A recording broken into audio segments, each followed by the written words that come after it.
अस्सलामुअलैकुम, good morning, welcome to सुबह की सोच। आप सबको कहेंगे खुश आमदीद और मेरे साथ हैं हसनैन लियाकत। मेरे साथ हैं गजल अशरफ। आज की सुबह अच्छी सुबह है, बारिशें तो हो रही हैं और बारिशें ऐसी हैं कि जो थमने का नाम नहीं ले रही। लेकिन मेरे पास एक अच्छी खबर नहीं है, एक बुरी खबर है पाकिस्तान के लिए, पाकिस्तान की आवाम के लिए, क्योंकि ये ऐसा वक्त होता है बम गिर गया। जब आपने रात को टीवी नहीं देखा होता तो सुबह आप जरूर देखते हैं। तो सुबह मैं आपको एक बुरी खबर बताता चलूँ कि आज पेट्रोल की और डीजल की प्राइसेस इंक्रीज कर दी गई और अच्छा खासा इनमें इजाफा देखने को मिला है। जिन जिन लोगों ने अब पेट्रोल पंप का रुख करना है तो उनको मैं पहले बताता चलूँ कि पेट्रोल की प्राइस 5 रुपये इजाफे के बाद 272 रुपये हो चुकी है।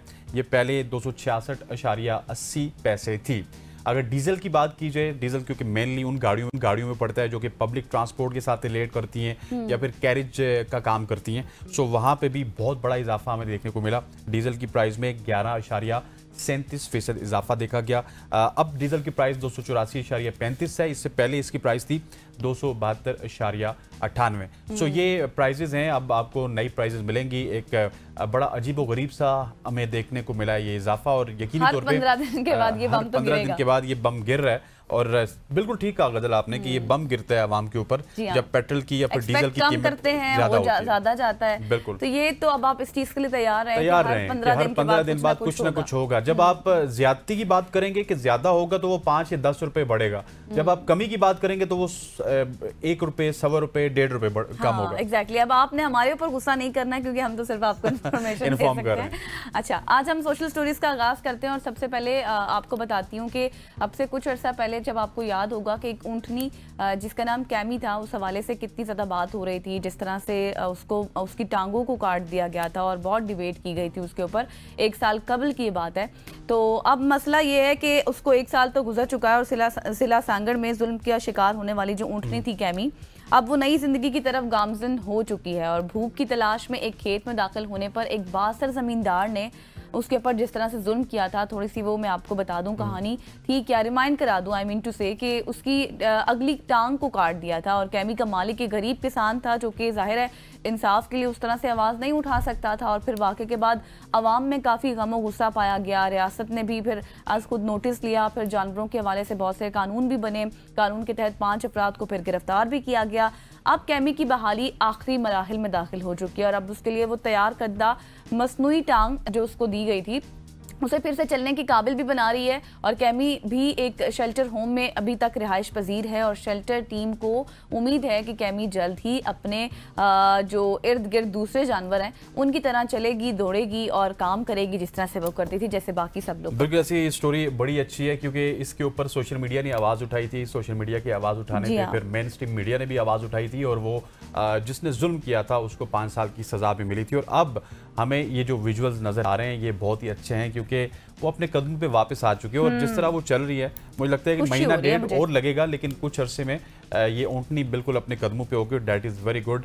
अल्लाह करे कि इसको जल्द अज जल्द सेहतयाबी मिले क्योंकि ऊँट के साथ हमारा रिश्ता बड़ा कदीम है क्योंकि नबी अलैहिस्सलाम ने भी इसको यूज़ किया। तो इस वजह से ऊँट के साथ हमारा उनसे हमारी मोहब्बत है।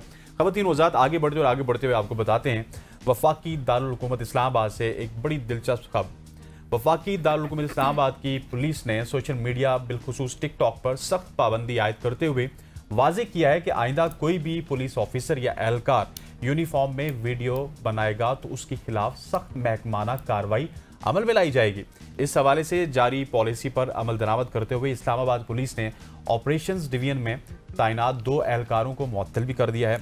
और वाज़ेह रहे कि पुलिस एहलकारों की जानिब से टिकटॉक पर वीडियोस बनाने का रुझान पिछले चंद बरसों में तेजी से बढ़ता चला जा रहा था और मुल्क के मुख्तलिफ शहरों से मर्द ख़वातीन एहलकारों की ऐसी वीडियोस वायरल होती थी जिनमें वो दौरान ड्यूटी या फिर यूनिफॉर्म में मौजूद होते थे और उस पर मुख्तलिफ औकात में हुक्काम बाला ने तंबीह भी जारी की। लेकिन इन हिदायत के बावजूद भी खिलाफ वर्जी का सिलसिला जारी रहा और इस्लामाबाद पुलिस की तरह अब अगर पहले की बात की जाए तो पंजाब और सिंध में भी सोशल मीडिया पॉलिसी के तहत एहलकारों के टिकटॉक जैसे प्लेटफॉर्म्स पर सरगर्मियों पर मुकम्मल पाबंदी आयद है। सो अब पुलिस वाले वर्दी में कम से कम टिकटॉक यूज नहीं कर सकते। अब आपने टिकटॉक वर्दी में नहीं बनानी, लेकिन घर जाके आप रूटीन में बना सकते हैं, जिनको बहुत ज़्यादा क्रेज होता है ना टिकटॉक पर वीडियोस बनाने का। लेकिन देखें ये एक अच्छा इकदाम भी है। इससे क्या होता है कि जिन लोगों को आप रोकते हैं तो तो वो आप पर ही सवाल उठा सकते हैं कि आप हमें रोक रहे हैं, आप पहले खुद पर तो इस चीज़ को इम्प्लीमेंट कर लें। तो इस हवाले से भी ये एक अच्छा इनिशिएटिव है, जो हिदायत आपको दी गई हैं उस पर अमल करें, वरना नुकसान आपको खुद ही होगा। बनाना नहीं तो मुअत्तल हो जाएंगे भाई। बिल्कुल। अच्छा, अब मैं आपको लिए चलती हूँ चाइना, जहाँ पर एक बहुत ही जबरदस्त टेक्नोलॉजी इस्तेमाल की गई है। चाइनीज रोज बरोज कुछ ना कुछ नया करते हैं, हमें हैरान करते हैं, दुनिया को हैरान करते हैं। एग्जैक्टली, उनकी डेवलपमेंट्स पर, उनकी इनोवेशंस पर तो बिल्कुल क्लैपिंग करनी चाहिए। लेकिन अब जो उन्होंने काम किया है उस पर काफी तशवीश भी की जा रही है और काफी तनकीद भी। नहीं, वो तो उनकी कदीमी रिवायत थी ना। तो अभी तो उन्होंने ये किया है जी कि हालिया बरसों में एक ऐसी टेक्नोलॉजी पर उन्होंने काम शुरू किया जो हैरत अंगेज तो है ही, बल्कि कुछ हलकों में उसमें तशवीश भी पाई जा रही है। बीजिंग इंस्टीट्यूट ऑफ टेक्नोलॉजी के जो रिसर्चर्स थे, उन्होंने शहद की मक्खियों के दिमाग में बहुत ही बारीक किस्म की डिवाइस को नस्ब कर दिया है ताकि उनको कंट्रोल किया जा सके और कंट्रोल करने में भी वो कामयाब हो जाएं। और इस तहकीक का मकसद ये है कि मुस्तकबिल की जितनी भी जंगें होंगी या जो भी जंगी हिकमत अमली होगी, उसमें खुफिया मिशंस का हिस्सा बनाया जाए इन मक्खियों का इस्तेमाल किया जाए। और ये मक्खियाँ जो कुदरती तौर पर बेहतरीन पोलिनेटर समझी जाती हैं, अब वो जदीद साइंसी टेक्निक के ज़रिए साइबर में बदल दी गई हैं और इन मक्खियों की बैक पर यानी पीठ पर एक 74 मिलीग्राम वजनी नन्ही सी डिवाइस उसको नस्ब किया गया है, जो 3 बारीक सुइयाँ हैं, उनके ज़रिए उनके दिमाग में सिग्नल्स भेजती हैं कि आपने कैसे और कहाँ और किस वक्त मूव करना है। और इन बरकी तार के जरिए मक्खियों को बाएं दाएं, जैसे मैंने पहले कहा, आगे पीछे उड़ने का हुक्म दिया जाता है। और हैरत की बात यह है कि 10 में से 9 बार मक्खियां उन अहकामाल पर अमल करती हैं। और ये पेशरफ जहां एक तरफ साइंसी तरक्की की अलामत है, वहीं उस पर इखलाकी सवालात भी उठते हैं कि क्या कुदरती मखलूक को इस तरह से जंगी मकासद के लिए इस्तेमाल करना दुरुस्त है भी या नहीं। बिल्कुल ऐसी है। और अगर मक्खी के छोटे से दिमाग में डिवाइस आ सकती है तो इंसान को तो दिमाग बहुत बड़ा है, तो इसमें भी डिवाइस लगाई जा सकती है। और आने वाले दिनों में आपको ये भी नजर आएगा कि हमारे दिमागों में कोई ना कोई डिवाइस लगी होगी और हमें कोई ना कोई शख्स कंट्रोल कर रहा होगा। और ये आने वाले दिनों में जिस तरह मक्खियों के दिमाग तक डिवाइस पहुंच चुकी है, तो हमारे दिमाग में भी ये आ जाएगी। बहुत दिन वजात इसके बाद आगे बढ़ते हैं। अब आगे आपको बताते हैं कि लॉर्ड्स में खेले गए तीसरे टेस्ट मैच में इंग्लैंड ने भारत को दिलचस्प और सनसनीखेज मुकाबले के बाद 22 रन से हराया और सीरीज में 2-1 की बढ़तरी भी हासिल की। लॉर्ड्स टेस्ट में एक लम्हा ऐसा आया जिसने 25 साल या 26 साल कबल पाकिस्तान के हाथों भारत की शिकस्त की याद ताज़ा कर दी। दोनों मैचेस में भारतीय टीम आखिरी लम्हात में हिम्मत हार गई। जिस अंदाज में मोहम्मद सिराज शोएब बशीर का शिकार हुए, वैसे ही श्रीनाथ को सकलेन मुश्ताक ने आउट किया था। दोनों मरतबा गेंद बैट को छोड़ने के बाद विकेटों से जा टकराई और मार्च 1999 में चेन्नई में खेले जाने वाले टेस्ट में पाकिस्तान की जानिब से 217 रन के हदफ के ताक़ुब में भारतीय टीम पाकिस्तानी स्पिनर सकलेन मुश्ताक के हाथों रेजा हो गई थी और दोनों इनिंग्स में सकलेन मुश्ताक ने 10 विकेटें हासिल की थी। जी हाँ, तो ये तो अब आपने सारा कुछ एक्सप्लेन कर दिया गया, पहले क्या हुआ था, बाद में क्या हुआ था। इसमें एक चीज मैंने एक्सप्लेन करनी थी, वो आप भी इसके ऊपर एग्री करेंगी कि ये इंडिया और पाकिस्तान की टीम की बात हो रही थी, अब इंडिया और इंग्लैंड की टीम की बात हो रही है। लेकिन अनफॉर्चुनेटली आफ्टर 26 ईयर्स हम यहाँ पे खड़े कि हम जिस तरह से इंडिया आज इंग्लैंड से मुकाबला कर रहे हैं, हम इस तरह से अब इंडिया से भी मुकाबला नहीं कर सकते क्रिकेट में। ये बात आपकी ठीक है, मैं इससे 110% एग्री करती हूँ कि ये तो बस एक याद थी, अगर इस याद के जरिए आप कुछ कर लें तो बेहतर होगा। खैर, अभी आपने इस रिलेटेड स्टोरी बताई है तो मुझे भी ऐसी ही कोई स्टोरी बतानी मुझे पता है आप क्रिकेट की बात ही करेंगे।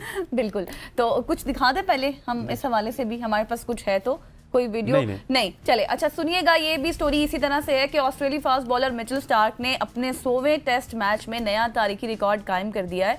उन्होंने सिर्फ 9 रन देकर नाकाबिले यकीन 6 विकेटें हासिल की और इसी तरह मिचेल स्टार्क ने टेस्ट क्रिकेट की तारीख में तेज तरीन 5 विकेटें सिर्फ 15 बॉल्स पर लेने का एक इंटरनेशनल रिकॉर्ड कायम कर दिया, जिससे 78 साल कदीम रिकॉर्ड टूट गया जो टू शॉक ने 1947 में कायम किया था। और उसके अलावा मिचेल स्टार्क ने टेस्ट क्रिकेट में 400 विकेटें भी मुकम्मल कर लिए हैं और वो ये संगे मील अबूर करने वाले चौथे ऑस्ट्रेलियाई बॉलर भी बन गए हैं।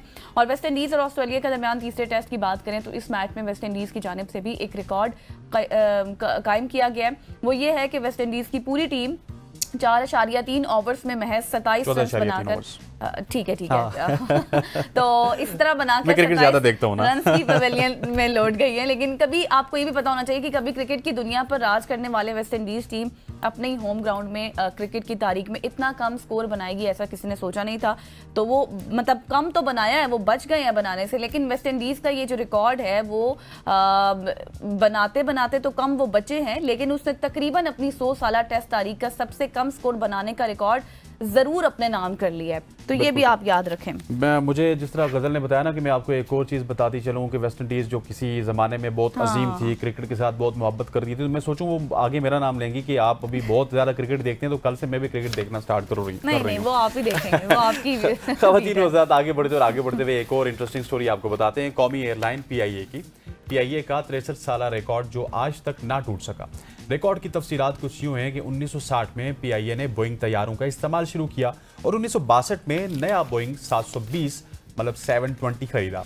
इसकी पहली परवाज लंदन के हीथ्रो एयरपोर्ट से कराची के लिए थी और ये परवाज नॉन स्टॉप और तेज तरीन ऑपरेट करने वाले कैप्टन अब्दुल्ला बेग थे। इस परवाज ने मस्कूरा फासला 948 किलोमीटर फी घंटा के हिसाब से तय करते हुए 6 घंटे 43 मिनट और 51 सेकंड में हासिल किया, तय किया और ये वर्ल्ड रिकॉर्ड बन गया जिसको आज तक कोई एयरलाइन नहीं तोड़ सकी। और वाज़े रहे कि PIA उस वक्त दुनिया की बेहतरीन एयरलाइन थी जो उस वक्त 100 मुख्तलिफ एयरपोर्ट्स के लिए परवाजें ऑपरेट करती रही। बिल्कुल, अब देखना, अब तो कंपनियों की, अब तो प्राइवेटाइजेशन के हवाले से बात होती है, इसकी बोलियां लगती हैं और फिर कंपनियों की मर्जी के मुताबिक ही तब्दीलियां भी होती रहती हैं कि किस तरह से कौन सी तब्दीली करनी है। लेकिन खैर, अब देखें कि एक ज़माना था जब PIA का कोई भी मुकाबला नहीं कर सकता था। आगे बढ़ते हैं और आपको बताते हैं कि कुछ दिन पहले मैंने एक स्टोरी आपके साथ शेयर की थी कोआला चप्पल के हवाले से कि बहुत ज़्यादा वो फेमस है। एक और इंटरेस्टिंग स्टोरी लेके आ रही हैं आप। हाँ, एग्जैक्टली ऐसा ही है। तो वो चप्पलों ने फैशन की दुनिया में जैसे ही धूम मचाई तो सबकी नजरें तो वहाँ पर रुक गई। एक पुरानी चप्पल थी, दोबारा से फैशन रिवाइव हो रहा था, लेकिन कहानी यहाँ पे बिल्कुल खत्म नहीं हुई क्योंकि दुनिया के Mumtaz fashion brand Louis witness ने एक ऐसा बैग मुतारिफ कराया है जो ना सिर्फ रिक्शे की शक्ल में है बल्कि उसकी कीमत ने भी सबके होश उड़ा दिए हैं। रिक्शे की शक्ल का बैग है और तकरीबन 1.19 करोड़ रुपए का ये बैग है और क्लासिक मोनोग्राम से भी ये मुज़्ज़न है, मतलब तैयार किया गया है उसको और साथ ही इसके साथ साथ होलोग्राफिक फिनिश भी उसको दिया गया है, उससे उसकी फिनिशिंग की गई है जिसे देखकर लगता है कि रिक्शे को किसी फैशन शो की कैट वॉक पर भेज दिया गया है। और आपको ये भी याद हो कि इससे पहले लॉयस विटन ने जहाँ जहाज़, डॉल्फिन और दीगर गैर रवायती शक्लों के बैग्स भी बनाए हुए हैं, मगर ऑटो रिक्शे वाला बैग अपनी इनफरादियत के बायस बहुत ज़्यादा इस वक्त नुमाया है और बहुत ज़्यादा फेमस भी हो रहा है। बिल्कुल ऐसी गजल आपने स्टोरी तो बताई, लेकिन मैं लुई विटॉन वालों को कहना चाहता हूँ कि लुई वालों, आप 1 करोड़ और 29 लाख या 2 लाख कितना था? 29 करोड़, 1 करोड़ 29 लाख या पता नहीं कितना था, मतलब 1 करोड़ 19 लाख, 1.19 करोड़, 1 करोड़ 19 लाख रुपए का अगर आप वो बैग देते हैं तो भाई आप पाकिस्तान में आ जाएं, आपको मैं 3 लाख रुपए का, 4 लाख रुपए का रिक्शा खरीद के दे दूंगा यार, पूरा रिक्शा हो जाएगा। आपने ये बैग इतने करोड़ों में रखा है, हमारे यहाँ पूरा रिक्शा इतने में मिल जाता है, मतलब 1 करोड़ 19 लाख में तो आपको दर्जनों बैग देख रहे हैं आप, दर्जनों या सैकड़ों रिक्शे मिल जाएंगे। ये इस वक्त स्क्रीन पे बैग चल रहा है, लेकिन ये अमीरों का रिक्शा है ना, उन्होंने रिक्शा तो कुछ करना नहीं है, उन्होंने ये बैग अपने हाथ में रखना है और दूसरे को बताना, देखा मैंने रिक्शे वाला बैग लिया है 1 करोड़ 19 लाख रुपए। लेकिन जैसे उन्होंने बताया ना कि लुई वालों ने इससे पहले भी जहाज की शक्ल के भी बैग बनाए हैं, फिर वो भी अमीरों के जहाज होंगे, अमीरों के जहाज हैं जो उनको वो हाथ में लेके फिरते हैं ना, वो तो दूसरे जहाज वाला की होता है। ख़वातीन आज़ाद, ये था हमारा सोशल स्टोरीज का सेगमेंट, होते हैं कि आपको पसंद आया होगा। यहाँ पे वक्त हो चाहता है एक शॉर्ट सी कमर्शियल ब्रेक का, ब्रेक लेते हैं, वापस आते हैं, स्टे विद अस।